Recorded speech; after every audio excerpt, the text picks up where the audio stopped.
Hello, welcome back to our channel. Today, we're jumping right back into the next chapter of Cameron's story, where a huge moment of triumph is about to spin out of control in a way nobody expected. So when we last saw Cameron, he had just completely outplayed his rivals. We're picking things up right in the aftermath, where a trap that was supposed to be perfect is about to spectacularly backfire on the person who set it. And this brings us to a moment of just pure karmic justice. The whole scene is incredibly tense, as Cameron's brother Peter is forced to face the consequences of their failed plan, which leads to an ironic twist he absolutely did not see coming. Yeah, that's Peter, desperately trying to make excuses to a furious Brandon. Their big plan to use a sabotaged car to humiliate Cameron has totally blown up in their faces. As Brandon storms off completely disgusted, Peter is left all alone, just seething with a rage that is about to seal his fate. And this is where it all just completely falls apart for Peter. He's so blinded by anger, he leaps into the very car he rigged himself.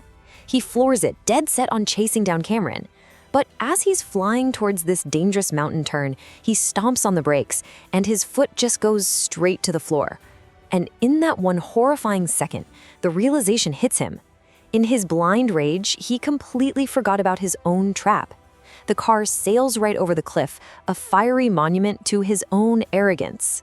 Cameron watches the whole thing happen with this icy calm, a cold sneer on his face, before he just slowly drives away.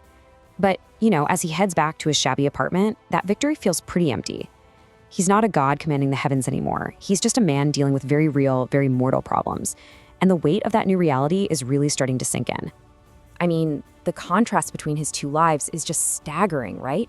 He remembers everything. 500 years building up this immense power, his godlike status, being totally unmatched.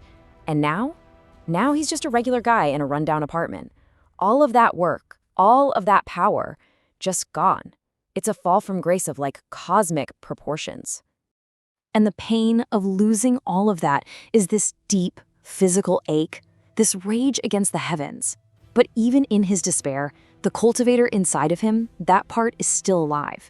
Cameron is a fighter, so he forces himself to search, to wonder if maybe, just maybe, the smallest spark of his former self could have survived the trip back to the mortal world. And then he finds it. Tucked in his ear are two tiny splinters of wood. But this isn't just any old wood, no way. It's from the heavenly tree, a treasure so unbelievably rare and powerful that its wood can literally grant a cultivator a one-way ticket to the highest realm. So this isn't just a souvenir from his past, it's his way back. But of course, there is a catch. There's always a price to pay, and this time, the price is time. In the divine realm, growing this wood would take a century, but here in the mortal world, with its different kind of energy, it'll only take 5 years. I mean, for a mortal, that's a lifetime, but for a god, that's just the blink of an eye. 5 years. That's a plan, a real path forward. It's hope. And the relief is so overwhelming that he just starts laughing, this raw, triumphant sound that fills the whole car. But that laughter is about to be cut short by a voice from a past he didn't even know he had. A small, sweet voice from the backseat just shatters his moment of relief. He'd completely forgotten about the little girl. His laughter just dies.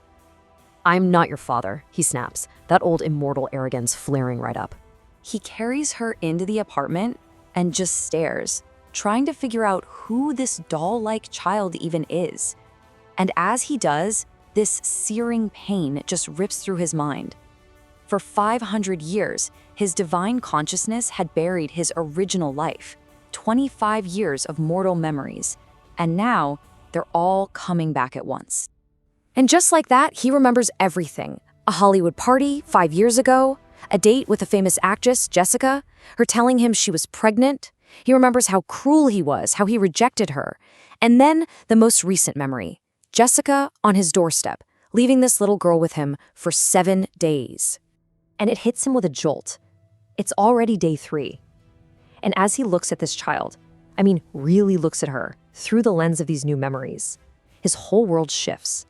This isn't just some random kid. This is his daughter. And a 500-year-old heart starts to melt.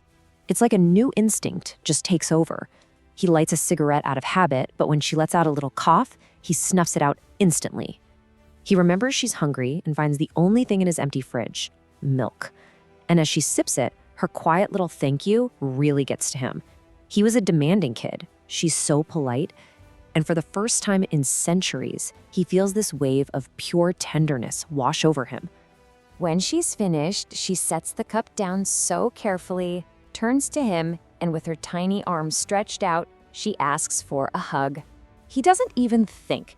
A genuine smile just breaks across his face as he lifts her into his arms, and she immediately wraps her arms around his neck, gives him a kiss on the cheek, and whispers that he's her hero. And just like that, the loneliness of the past 500 years just starts to fade away. He realizes a son, a legacy. None of that stuff matters. This little girl, she is more than he could have ever imagined. And overwhelmed with this strange new feeling, he asks for her name, a name he probably should have known for the past 3 days. Emily Wenshaw. His smile just disappears. Wenshaw? Not Lee? Not his name? In his first super clumsy attempt at being a father, he suggests Emily Lee, but his disappointment comes out sounding like anger to her. Her little face just crumples and her eyes fill with tears. He panics, trying to comfort her, but he's already messed up. She thinks she's done something wrong. And in that moment, Cameron, a being who once had incredible power, realizes he has absolutely no idea how to be a father. He might have a plan to get his powers back, but a much bigger challenge is standing right in front of him now. If you like the story, please like it and share it, and subscribe to the channel to watch future episodes. Thanks for watching.